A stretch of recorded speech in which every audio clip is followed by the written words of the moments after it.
Now, your 13 First Alert weather forecast.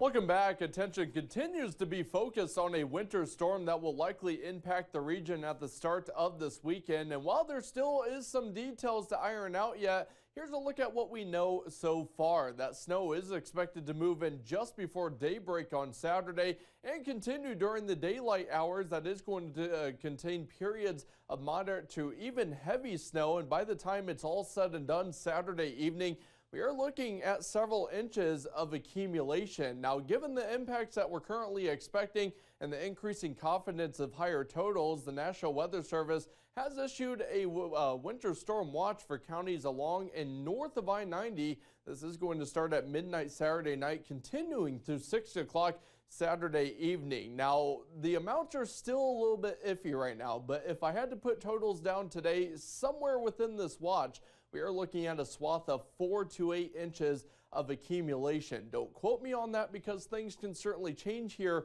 in the next 24 hours. One big change that we have seen here in recent forecast guidance is a trend towards lower liquid equivalent precipitation. When that happens, you typically start to get those lower snowfall amounts. Is this a trend? Well, we'll see what happens throughout the day today. I'm not buying into it too much. Just something I wanted to let you know because that is my goal, to be as transparent with you as possible. Nonetheless, I still think we are looking at a very impactful winter storm. Here's a look at those temperatures out the door this morning. Really not all that bad. In fact, many places have likely seen their high for the day, as we are going to have falling temperatures with colder air filtering in from the northwest. Many places are in the 20s at this hour. 21 in Medford, 22 in Ladysmith. We're at 26 in Medford, upper 20s down to our south. And now that a front is passing through the area, those winds are starting to crank up in speed from the west at 10 to 20, but this is only the start of what's to come throughout the day, because those wind speeds are really going to crank up out of the west at 15 to 30, especially this afternoon. That's where we're going to see the highest wind speeds, in addition to wind gusts that could approach 50 miles per hour at times. Now, notice as we head into this evening, they're still on the breezy side from the west and northwest at 10 to 20. It won't be until later tonight where we start to see those wind speeds dying down a bit more. And given the strength of the winds, that means we have to talk about wind chill values, because on top of those falling temperatures, those chill values are going to make it feel like we're in the single digits, both above and below zero, especially in the Chippewa Valley.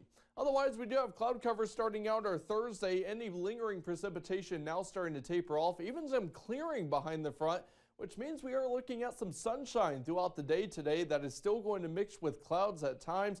As we head through tonight, we are going to turn mostly clear, and then watch what happens through the day tomorrow. That cloud cover starts to make its return, still expecting some breaks of sunshine before the clouds really start to thicken up tomorrow night. Our storm system going to be tracking south of the state, and here we go. Just before daybreak on Saturday, that snow will start to fill in across the area. It is going to be widespread throughout the day, so just prepare now for travel impacts as we kick off the weekend. If you're going anywhere across the region, I'd strongly advise against it. Postpone those plans, because it's really not going to be a good day for travel, to say the least. Otherwise, our high temperature has already come in Eau Claire, 25 degrees. Here locally, west winds at 17 to 25, gusting upwards of 50 miles per hour. For tonight, we are going to cool all the way down to 3 above for that low temperature. And then tomorrow, we're only up to around 20. We do have a 13 first alert weather day on Saturday, highlighting those impacts as well. And then the bottom drops out early next week. While we are in the teens initially, those highs eventually are only in the single digits, and that is going to come with overnight lows below zero. Well, today's Sunshine Award goes to Misty Rindall from the Arcadia community. The Arcadia community writes, "Misty Rindall's impact on our community has been nothing short of remarkable. Our school district has been honored to witness her selfless devotion to helping others. As a para working with our 4K program, she has made a lasting difference in the lives of our children and their families. Her unwavering dedication to going above and beyond has inspired us all, and she has become a beacon of hope for many. Now, as she starts her new journey with Little Raiders Daycare, she is already paving the way for positive change in the lives of children and her coworkers. We celebrate you, Misty. Thank you for your selfless effort to uplift our community." If you would like to nominate someone for the Sunshine Award, send us an email or head to our website at weau.com.